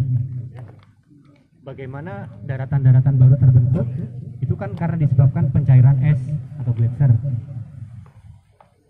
Jadi ada beberapa pulau yang pada akhirnya terpisah. Contoh aja Sundalen. Dulu kita sebenarnya Jawa, ya, Kalimantan, Sumatera satu kesatuan. Tapi ketika es mencair, kemudian permukaan air laut naik secara signifikan, maka yang tersisa ini hanya dataran-dataran tinggi. Maka terpisahlah Kalimantan, Jawa, dan Sumatera. Kalau di wilayah timur itu ada paparan Sahul, itu yang menyebabkan dulu Papua New Guinea, Papua, dan Australia sebenarnya satu kesatuan. Cuman ketika terjadi gejala pencairan es atau gletser ya, tiba-tiba daratan yang mulai menjadi satu ini kemudian terpisah. Kenapa? Memang air laut naik secara signifikan. Namun khusus di daerah bagian tengah atau yang disebut dengan garis Willis, dari daerah Sulawesi, kemudian pulau-pulau kecil yang dimiliki oleh Kabupaten Sumeneb, itu adalah pulau-pulau yang memang muncul karena tenaga endogen. Jadi ada tekanan dari dalam tubuh bumi sehingga menyebabkan terdorong naik. Ketika terdorong naik, maka muncullah permukaan-permukaan baru. Paling sederhana, misalnya kita bisa lihat apa yang disebut dengan munculnya tenaga endogen. Kita mungkin akan menemukannya kalau kita cari batu putih di wilayah kepulauan, pasti di situ akan nempel fosil-fosil kerang atau keong, ya kan? Itu menjadi pertanda bahwa sebenarnya dulu kondisinya berada di dalam. Tiba-tiba karena ada tenaga endogen dia naik. Dulu dari dasar laut tiba-tiba naik secara perlahan-lahan ya. Dalam waktu yang lama akhirnya menjadi daratan baru, dan ketika menjadi daratan baru kita bisa melihat pada saat kita ambil sampelnya, maka kita akan menemukan fosil-fosil binatang laut. Kita pasti berpikir, sambil contoh misalnya di Madura. Nah, termasuk diantaranya mungkin kita sering cerita mistis, misalnya munculnya daratan yang tiba-tiba muncul karena kita percaya bahwa ada unsur X. Sebenarnya itu ada tenaga endogen, jadi memang dari dalam didorong naik ke permukaan sehingga muncullah permukaan baru. Biasanya kalau daerah-daerah yang dianggap baru itu biasanya akan cenderung agak labil. Jadi jangan kaget misalnya di daerah Sulawesi sering terjadi bencana alam, misalnya gempa, baik itu gempa tektonik atau vulkanik, ya karena memang usia buminya masih muda. Dan biasanya kalau daerah-daerah itu terjadi gempa, kerasannya pasti ke wilayah kepulauan yang ada di Madura. Walaupun tidak besar, tapi kita pasti akan merasakan dampaknya itu goyang. Jadi bagaimana sih sejarah munculnya kepulauan? Kita akan melihat dari perspektif. Kalau kita lihat Arya Wiraraja hanya mengenal ini ya, Madura bagian besar ya, dan kemudian kepulauan. Kepulauan itu hanya Kangean yang disebutkan dalam Negara Kertagama. Tetapi saya juga masih mencari ya, ada nggak sih sisa-sisa pada masa tradisi Hindu-Buddha di sana? Ya? Karena memang kami belum menemukan sumber kebendaan. Karena ketika berbicara sejarah, kami tidak hanya berbicara catatan kuno, tapi kami juga harus berbicara tentang benda-benda sebagai peninggalan arkeologi, sebagai penguatan terhadap narasi-narasi kesejarahan yang mungkin akan muncul. Itu saja mungkin dari saya. Terima kasih. Saya kembalikan pada moderator. Baik, terima kasih atas jawabannya. Untuk sesi kedua, saya buka tiga pertanyaan yang dari FPR dulu mungkin. Lima ke kontrakan ban kau. Lima dari FPR. Itu tadi yang dari sana tuh yang mau nanya. Mana tadi yang dari FPR? Mau nanya tuh? Ya. Kalau nggak ada mau dikasih sama yang lain. Ini dari tadi mungkin yang pakai baju. Ya, punya wah. Ini. Iya ya. Assalamualaikum warahmatullahi wabarakatuh. Waalaikumsalam warahmatullahi wabarakatuh. Pepatah mengatakan tak kenal maka tak sayang. Maka perkenalkan, saya Ali Rahman dari Pulau Kangean. Kenal lah. Jadi pertanyaan saya di sini seperti ini, Pak. Kita kan biasanya kalau merantau ke daerah lain, misalkan ke pulau beda lah keluar dari Madura, pasti kita itu disebutnya orang Madura, bukan dari Pulau Kangean. Sedangkan kan Madura itu sendiri juga pulau.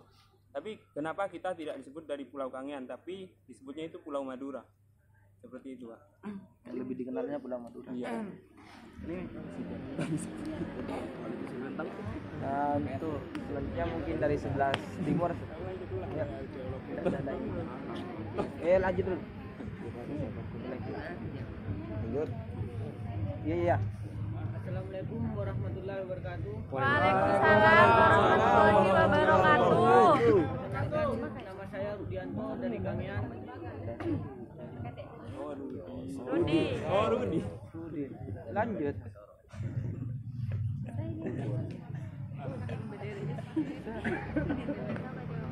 Grogi dia.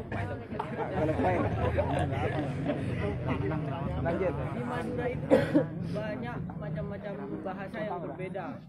Dan langsung saja pertanyaan saya, ada berapa banyak bahasa yang ada di Madura?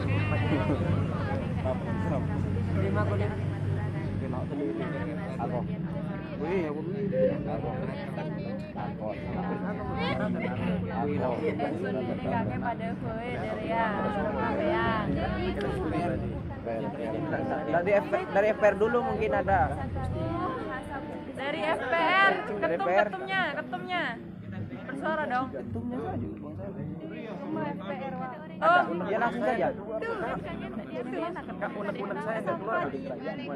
Waalaikumsalam warahmatullahi wabarakatuh.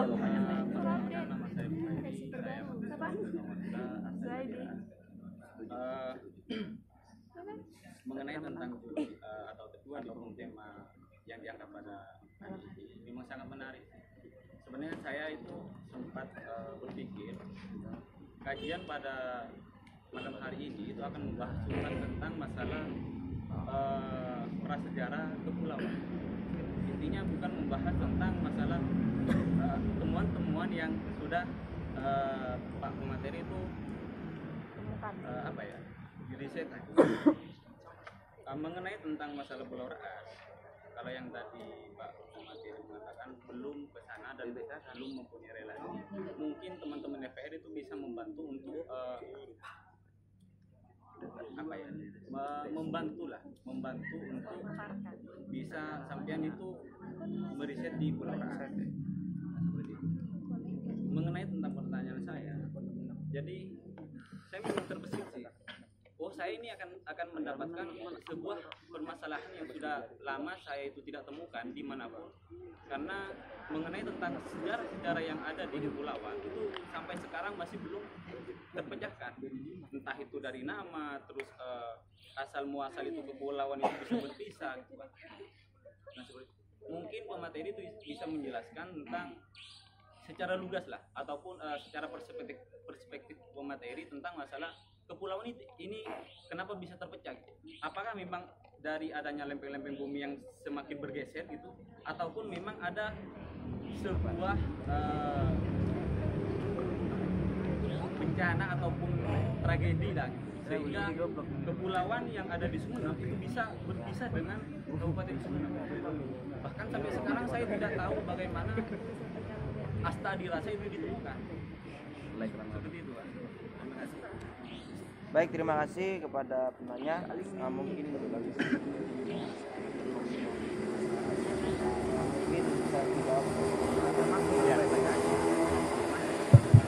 Ini Mas, yang pertama tentang kenapa sih kita ya istilahnya masyarakat kepulauan tuh pada akhirnya ketika merantau jatuhnya disebut orang Madura ya. Ini sekedar kita berbagi saran aja ya. Selama ini kenapa kok pada akhirnya itu semua hilang? Itu mungkin karena yang pertama itu faktor dari proses pembentukan kedaerahan secara administratif oleh pemerintah kolonial, sehingga ada klaim bahwa misalnya kepulauan itu masuk Kabupaten Sumeneb dan Kabupaten Sumeneb itu ada di Kepulauan Madura, jadi Pulau Madura. Akhirnya stigma seperti itu pada akhirnya semakin berjalan. Kemudian yang kedua, hal ini sebenarnya bisa dihindari ketika kita mampu menunjukkan identitas dengan kebanggaan bahwa kita tidak perlu malu untuk menyebutkan nama daerah. Ya, dari mana? Sebut aja, Kangean, Desa As. Kalau saya lebih senang seperti itu, karena saya juga berupaya untuk menghindari stereotip-stereotip negatif dari suatu kelompok masyarakat terhadap kelompok masyarakat lainnya. Terkadang kita sendiri yang orang kepulauan misalnya tidak bangga Mas dengan orang pulau. Orang Madura pun tidak bangga dengan Maduranya. Banyak saya temui siswa saya ya, baru 2 atau 3 bulan di Surabaya main ke sekolah sudah pakai bahasa Jawa. Dalam hati saya Mas, duduk mak. Ya, ujung-ujungnya jatuhnya saya mungkin juga berpikir bahwa kamu cuman hanya di Jawa, belum pernah keliling Indonesia. Nanti kalau kamu ke Bali, tiba-tiba balik pakai bahasa Bali. Nah, Nah, yang diajak bicara kadang gini jengah. Kalau saya lebih senang ya misalnya ketika masyarakat berbicara dengan menggunakan penutur bahasa lokal, itu adalah salah satu bentuk penguatan identitas. Kita juga menyampaikan informasi. Karena apa? Ini sudah pernah dilakukan oleh riset. Riset oleh dosen di UNESA ya tentang berkaitan dengan pertanyaan dari Mas Rudi tentang ada berapa bahasa sih di Madura. Setidaknya di Madura itu diakui ada 5 bahasa. Dan perlu diingat bahwa bahasa Kangean itu dianggap bahasa tersendiri. Kemudian bahasa Bugis, bahasa Bajo, bahasa Mandar, bahasa Madura. Bahasa Madura pun nanti dipetakan. Sering saya dengar misalnya, wah karena ini ya mohon maaf, ini yang disebut dengan kesalahan dalam belajar sejarah. Kita terjebak pada romantisme historis, akhirnya, wah saya orang Sumeneb, bahasanya lebih halus, apa? Sulunya Madura. Sebenarnya nggak ada perbedaan, sama aja. Cuma karena memang kita harus diakui bahwa lingkungan akan berpengaruh terhadap dialek yang lahir. Jadi kebanggaan-kebanggaan seperti ini yang perlu dipupuk ya. Jujur ada cerita Mas, ada pengalaman kemarin ya. Saya agak jengkel juga ya dengan ketika seorang penumpang katakan, wah orang sini Mas memang nggak bisa diatur katanya, karena ketika saya duduk di, maaf saya tidur di kapal ya, kapal Bulalu ya, tiba-tiba ada yang lebih dulu tidur. Nah tiba-tiba dia melecehkan ya, penumpang yang ini mengatakan bahwa orang sini nggak bisa diatur, padahal dia orang sana juga. Saya pikir ya, perasaan fenomena seperti itu nggak cuma di sini, se Indonesia. Ini menjadi petanda apa? Mainmu kurang jauh nak. Benar-benar main kah dari Botobulu ke Kalianget, belum pernah ikut kapal penyeberangan yang dari di Sulawesi juga seperti itu. Ke daerah Tisar saya pernah ke sana, kemudian ke Sopeng ya sama, cepet-cepetan juga. Ya. Ujung-ujungnya apa? Bisa berakhir dengan sebuah negosiasi. Disampaikan aja bahwa bapak atau ibu, mas atau mbak, saya sudah beli tiket, ternyata ada nomornya sama. Anda pikir orang Jawa tertib? Naik kereta api rebutan, tak tahu kursinya apa. Anda pikir orang Jawa tertib? Sama aja. Naik pesawat, kursinya orang dirampas gara-gara apa? Pingin bikin story karena di dekat jendela. Itu yang saya alami ya. Jadi saya melihat bahwa sebenarnya kita tidak bangga dengan identitas kita, sehingga kita cenderung merasa malu atau bahkan menjelek-jelekkan kebudayaan kita sendiri. Ini yang perlu dihilangkan. Banggalah Anda sebagai masyarakat Sumeneb dari wilayah kepulauan. Nggak perlu gengsi, nggak perlu malu. Ngapain? Toh ketika ditanya ya, orang-orang seperti saya, misalnya atau seperti kami yang berpendidikan tinggi, sore narkatase tak kira tahu. Taunya apa? Mungkin secara teori. Lihat aja, nggak percaya tanya aja. Alumni sarjana perikanan ya. Anda cari deh dari kampus yang favorit. Kemudian saya ingin tahu ya, lomba dengan nelayan tradisional dalam melakukan identifikasi terhadap ikan, kamu masih cepat. Saya yakin pasti nelayan tradisional pasti lebih jago. Jadi intinya apa? Kita memang tidak disebut sebagai masyarakat dari kepulauan, karena memang ada kecenderungan entah itu dari bahasa, penampilan, kita terkadang tidak menunjukkan identitas kedaerahan kita. Kita kadang berharap memang supaya orang tidak tahu bahwa kita dari sini, karena malu atau karena mungkin merasa terpencil atau apa, saya juga bingung motivasi mereka untuk merubah itunya, saya juga tidak tahu. Kemudian tentang ini terkait dengan yang di Raas tadi, kenapa kok saya tidak berani mengeluarkan statement kesejarahan, karena jujur harus diakui Mas bahwa sejarah itu saya melihatnya itu bahwa sejarah itu adalah ilmu, dia punya metode. Metode yang kami lakukan sekarang dalam penelitian sejarah itu masih baru di tahap 1 Mas, yaitu tahap heuristik. Kami baru mencari sumber. Maka kenapa kami tanyakan, misalnya di tempat Anda misalnya ada nggak sih gua? Kemudian ketika ada tradisi yang menarik, sebuah ritus atau ritual atau upacara adat, ada nggak yang menarik? Karena dari situ nanti kami bisa melahirkan narasi-narasi kesejarahan dengan kami coba cari relasinya kemana. Kita cari benang merahnya kemana. Saya nggak berani Mas misalnya mengatakan, oh orang Raas itu orang Madura. Atau mengatakan misalnya di Sapeken ada kampung Raas, isinya orang Raas. Saya pasti ditawakan orang Sapeken. Iya kan, di Pulau Sapeken ada kan kampung Raas? Itu isinya orang Raas apa enggak? Bukan kan? Isinya orang sana kan? Nah, tiba-tiba kenapa harus muncul istilah kampung Raas? Oh, kampungnya ya? Ya, kemarin saya ke sana. Kenapa saya dapat informasi dari masyarakat menarik? Di Sapeken misalnya ya, kalau kampung Bukut udah biasa ya, kemudian kampung kota saya kan sering mendengar ya. Kemudian ada istilah kampung Raas.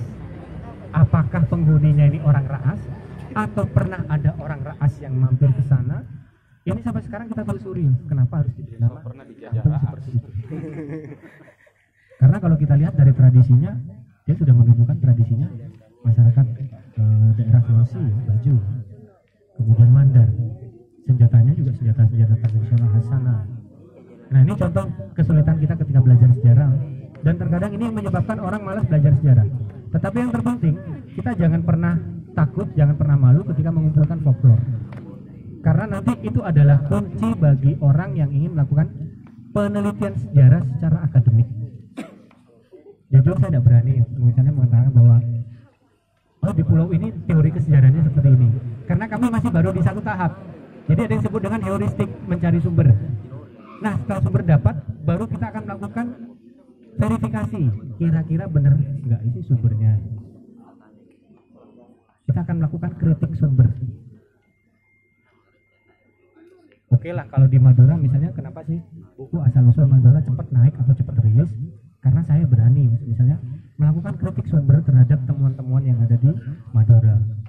Orang buru-buru membuat sejarah yang menurut mereka sudah oke, sudah fix, padahal mereka lupa tentang metodologi penelitian sejarahnya.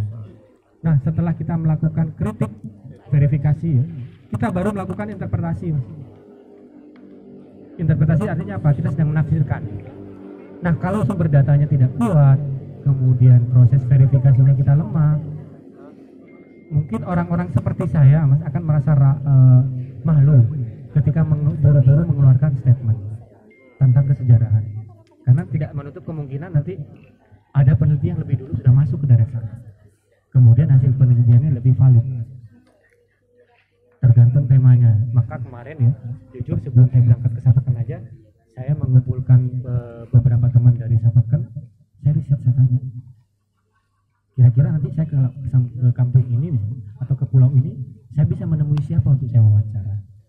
Tujuannya apa? Ketika nanti saya wawancara, beliau memberikan keterangan, nah baru saya bisa mengolah data, naik dari proses heuristik menjadi verifikasi. Saya nggak berani jadi mengatakan misalnya sejarah di tempat ini seperti ini, saya tidak berani. Kecuali Mas, kecuali ya, khusus untuk di Sumenepnya ya, saya berani. Misalnya apa, ketika kritik Sumenep di era perkembangan Islam, saya berani. Karena apa? Sudah ada proses. Nah, kalau yang lain ya mohon maaf ya, saya juga masih belajar. Bahkan tidak menutup kemungkinan saya sebenarnya perlu belajar pada anda-anda yang ada di sini. Karena orang belajar sejarah itu tidak ada yang paling jago, tidak ada yang paling ahli, tidak ada ahlinya ahli kalau dalam sejarah. Kenapa? Dia nanti akan bertemu dengan sumber